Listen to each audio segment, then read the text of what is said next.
KSPI dan mayoritas serikat buruh mendukung program Tapera?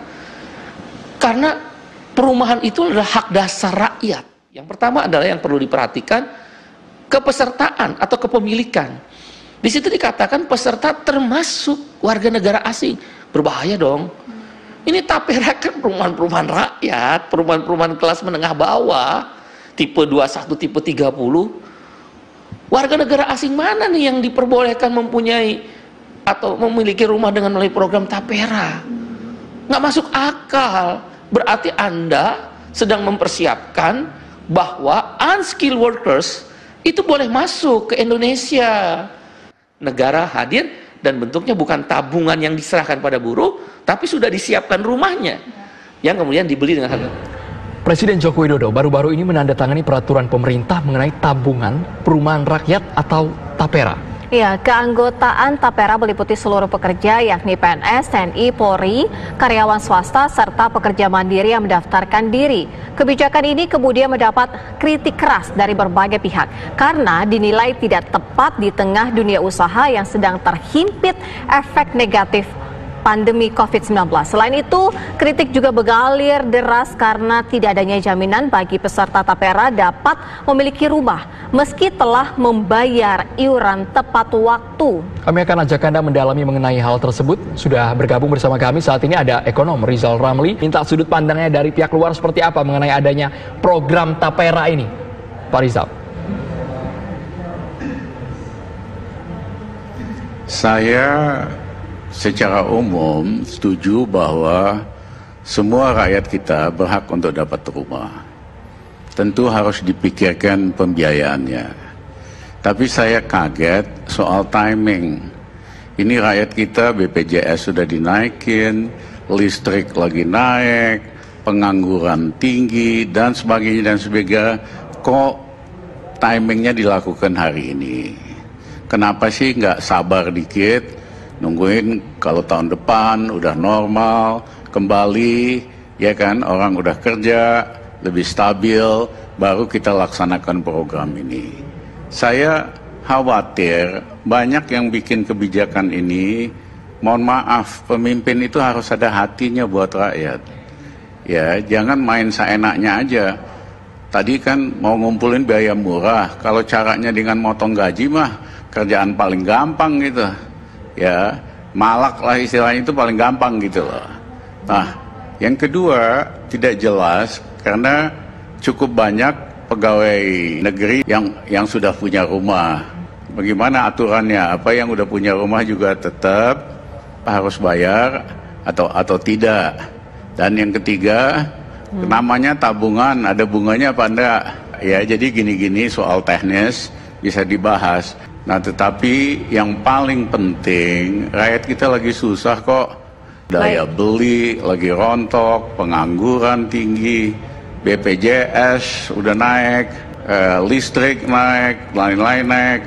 Lah kok tega-teganya potong lagi gajinya seperti ini. Sabar dikit lah, tunggu tahun depan kalau ekonominya udah lebih stabil.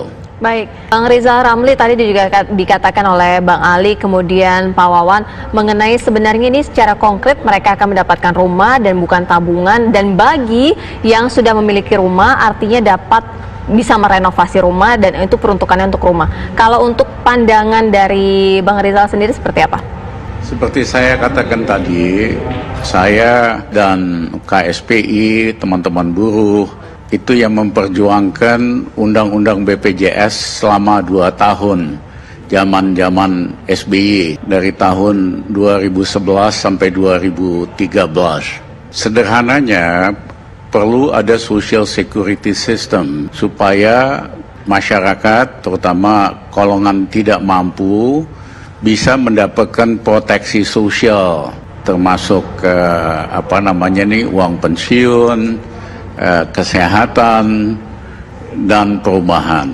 Jadi cita-cita untuk semua orang punya rumah itu cita-cita yang mulia sekali.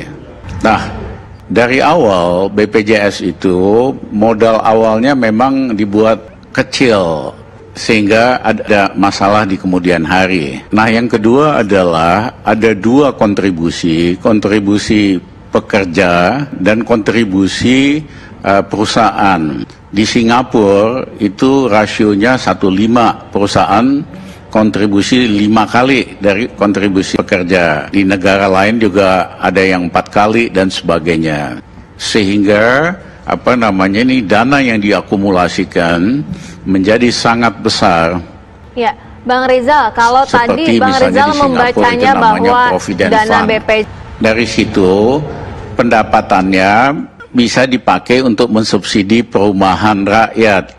Jadi kalau pengelolaan BPJS-nya benar dan kuat, sebetulnya tidak perlu memaksa supaya bayar 3% pekerja misalnya, iya kan? Jadi dari pengelolaan yang profesional dan menguntungkan, ada sisa dari social security system itu untuk membiayain perumahan rakyat di negara lain, untuk beli apartemen dan rumah, dan untuk pendidikan. Ya, jadi jangan kalau ada masalah itu langsung cari solusi, ya udah semua wajib bayar gitu. Kalau itu gampang banget merintah gitu loh. Nah, jadi kita harus benahin semua BPJS sistemnya, karena waktu itu dipecah antara kesehatan dan tenaga kerja, seharusnya bisa digabung dan kontribusi perusahaan bisa lebih besar sehingga akumulasi dana yang terkumpul besar, dan kalau pengelolaannya profesional pasti menguntungkan, ada dana untuk perumahan dan pendidikan.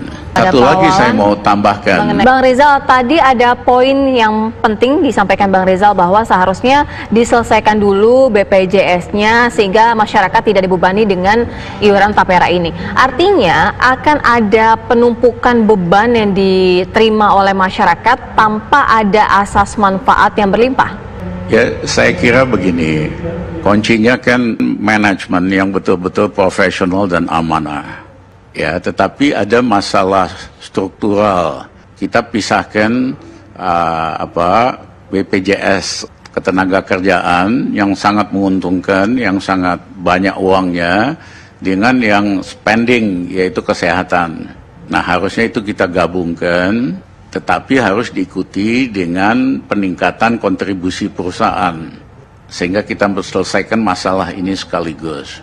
Nah, yang kedua, kadang-kadang kita kan berpikirnya terlalu terpecah-pecah. Saya berikan contoh, cicilan bunga hutang Indonesia 650 triliun 1 tahun, ya kan? Nah, kalau pemerintahnya canggih, kita bisa tukar hutang mahal itu dengan hutang murah, karena hari ini bond yield itu negatif di Jepang, di Amerika, di Eropa. Ya, BRI aja bisa nerbitin surat hutang, yieldnya hanya 2%.